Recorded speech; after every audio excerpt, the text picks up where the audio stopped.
3 weeks ago in the women's class on Thursdays. And so it's Proverbs 12 and 4, and I have 2 verses, and they go together. So 12 and 4 says, "A virtuous woman is a crown to her husband, but she that maketh ashamed is as rottenness to his bones." So the word that we did was crown.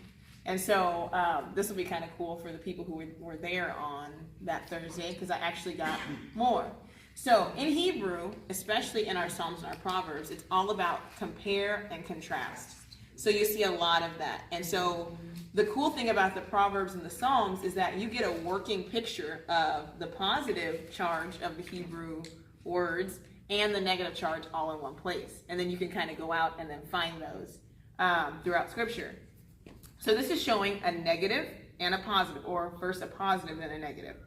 And a negative is only negative when you are on the receiving end of the negative action.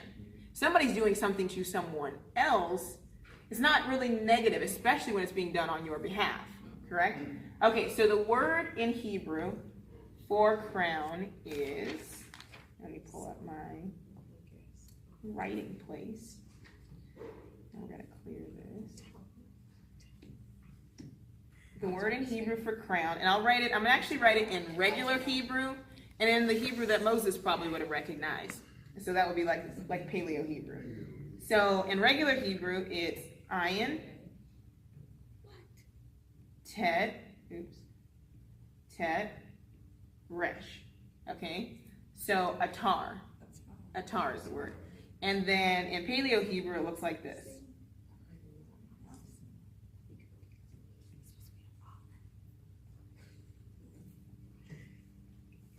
So make sure I do that right. So something like this. So ayin, tet, resh, and then that is also ayin, tet, and a resh. And some of those words look the same. So atar.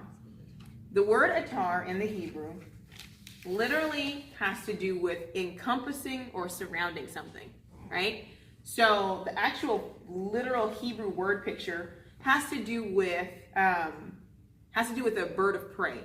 And so I think I told you guys that how Hebrew works is because all these letters in this word make up the meaning of the word because of the pictures. Then if you take an ayin and a resh and you get a 2-letter root, and an ayin and a tet and get a 2-letter root, you're still going to be dealing with the same idea of the word, right? So tet resh, so tar, if you want to put it like that, literally means to contain or to wall in. And so it has a picture of tet, which is a wall or a container, and a resh, which is a man. So it literally means to contain the man. So if we go back to the verse, a virtuous woman is a crown to her husband. So she's encompassing or containing the man. Okay? Ayin tet has to do with the idea of wrapping around. So to see and contain. And so this one was very interesting. So you have containing the man, which is also a form of protection, and then to see the man, or to see and contain, right? And so most people don't see the idea of a woman protecting her man, right? So it actually, the word tet resh, or ayin tet, deals with the idea of a bird of prey. And so a bird of prey, let's use an eagle, is a very, very dangerous animal if you're on the receiving end of her talons, and if you are what she is preying upon. But to the house, the bird of prey is valuable, because to the house, she's going out and she's hunting, or using a she, and she's bringing back food to the nest to care for the baby birds. So the baby birds do not see her as a threat because she is protecting them. She's protecting and guarding her nest, but she's defending them against their enemies. So a woman, in that sense, as a crown for her man, should not be preying upon the man. She should be protecting from that which is outside. Correct? So that crown is a protection. Okay. So, and we'll bring it back to Yah. So Yah is both, and follow me with this, both good and evil, depending on the receiving side, on the side you're receiving. Okay?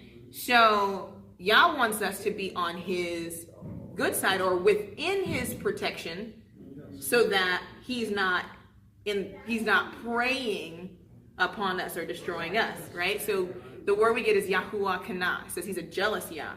Well, it has to do with a brooding bird or a brooding eagle over her chicks, where she's going to devour that which tries to come in and get her chicks. So if the chick grows up and then comes back to devour the nest, then I'm also going to devour you, correct? Okay, so Isaiah 28 and 5. Let me go back.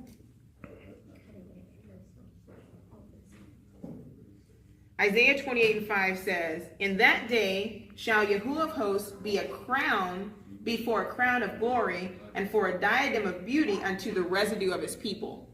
So to the remnant of his people, he's going to encompass and see over and contain and protect them, correct?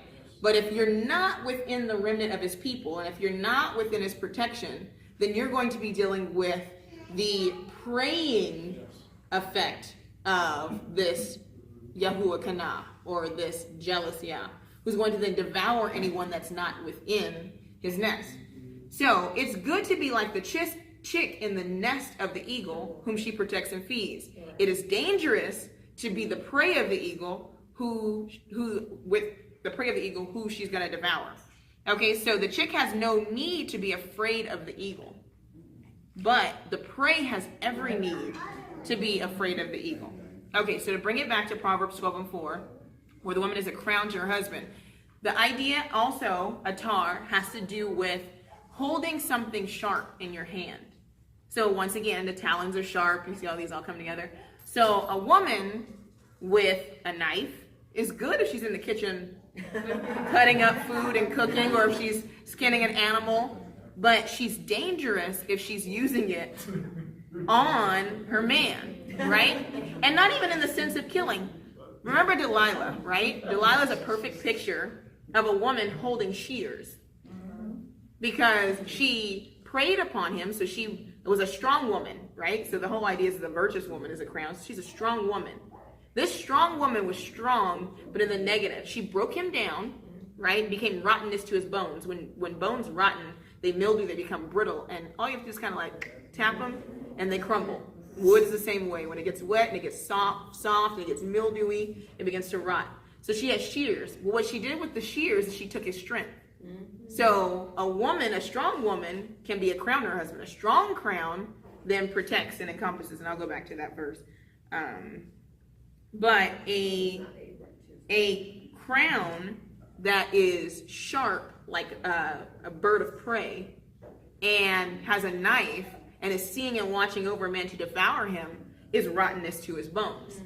Okay, so remember, and I'll show you, I have an inkling that maybe David probably taught this to Solomon for this very reason.